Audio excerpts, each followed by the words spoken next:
Imagine you're driving a cool convertible. You're having the time of your life.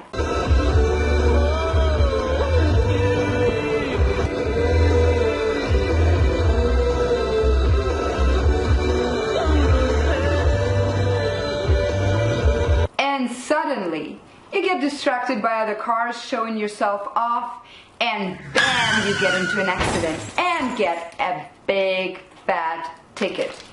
Kind of party pooper, right? So today we're going to be talking about the biggest party pooper of your life.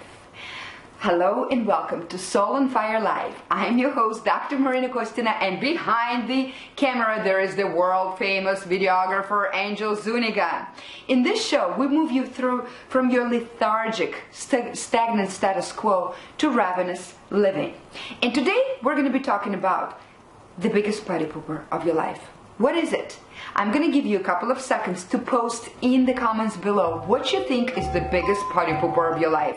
Alright? And those people who get it right maybe will win something cool. Alright, so the biggest party pooper of your life is comparison. Yes, you heard me right. We live in the age of social media where everybody posts their most glamorous shots, and we constantly compare ourselves with these people.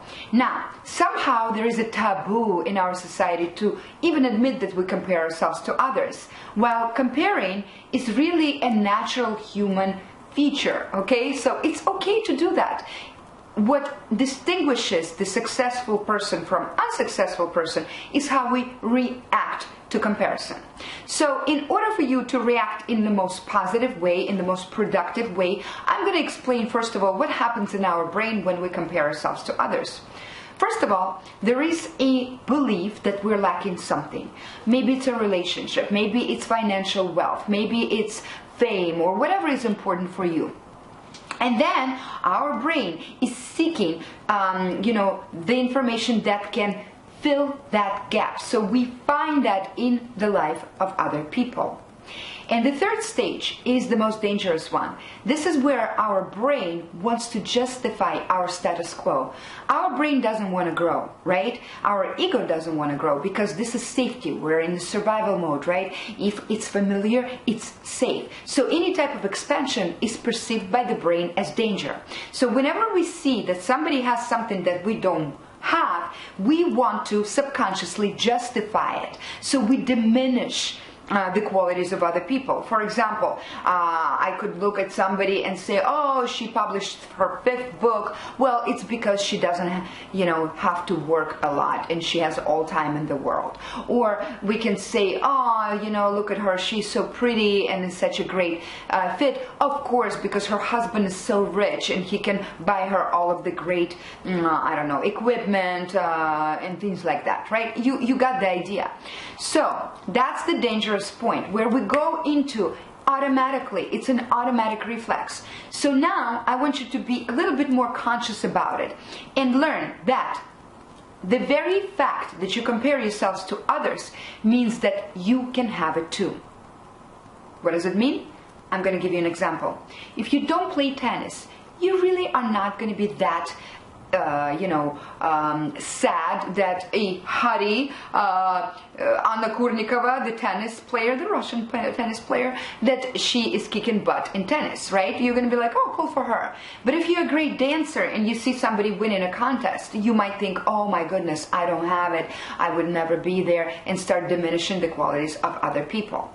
So when you go into comparison, and I'm going to give you homework, your homework is to scroll down your Facebook timeline today or whatever social media you use and stop yourself at those people who you naturally compare yourself to.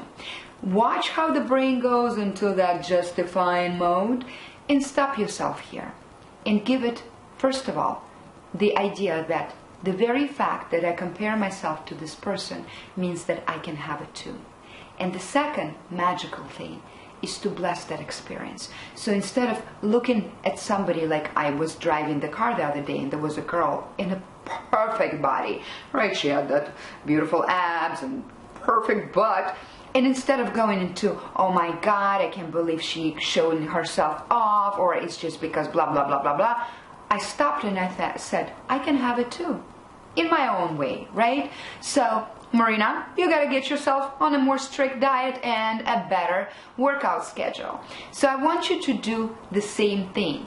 And by the way, at the end, I blessed that experience. You don't need to say it to the people, but I told myself, thank you, girl, for showing me that I can work a little bit better. So your homework is to transform the negative feeling associated with comparison to a more expanded feeling. So you move from your status quo to the ravenous living. In the meanwhile, please send us all of your experiences at www.soulonfirelive.com, as well as your suggestions, and we will see you every Friday at 11 a.m. live here. Please contact Angel Zuniga for any production or video projects that you might have, and put your soul on fire. See you next Friday. Thank you.